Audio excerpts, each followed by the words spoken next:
Hindi sila magrereklamo kahit mahal mo ibenta to dahil ice candy na lasang ice cream to. 2 liters ng tubig, lagyan natin 1 cup cornstarch or cassava flour. Gagamit rin tayo ng 2 pakete ng tang mango flavor.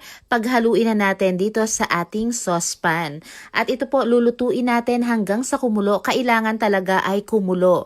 Para mas special ay maglalagay tayo ng mangga at kung panahon naman ng mangga ay dagdagan mo na. Huwag kayong mag-alala dahil mabebenta pa rin to dahil sobrang sarap. At ito, paghalu-haluin na natin dito sa ating niluto na cornstarch, yung ating mangga, creme densada at condensed milk. Fresh graham ang gagamitin ko. Pwede rin naman yung mga buo, durugin mo na lang. At ito na, isalin lang natin dito sa ating plastic ng ice candy. Huwag mong kalimutang mag-costing para maibenta mo ng tama.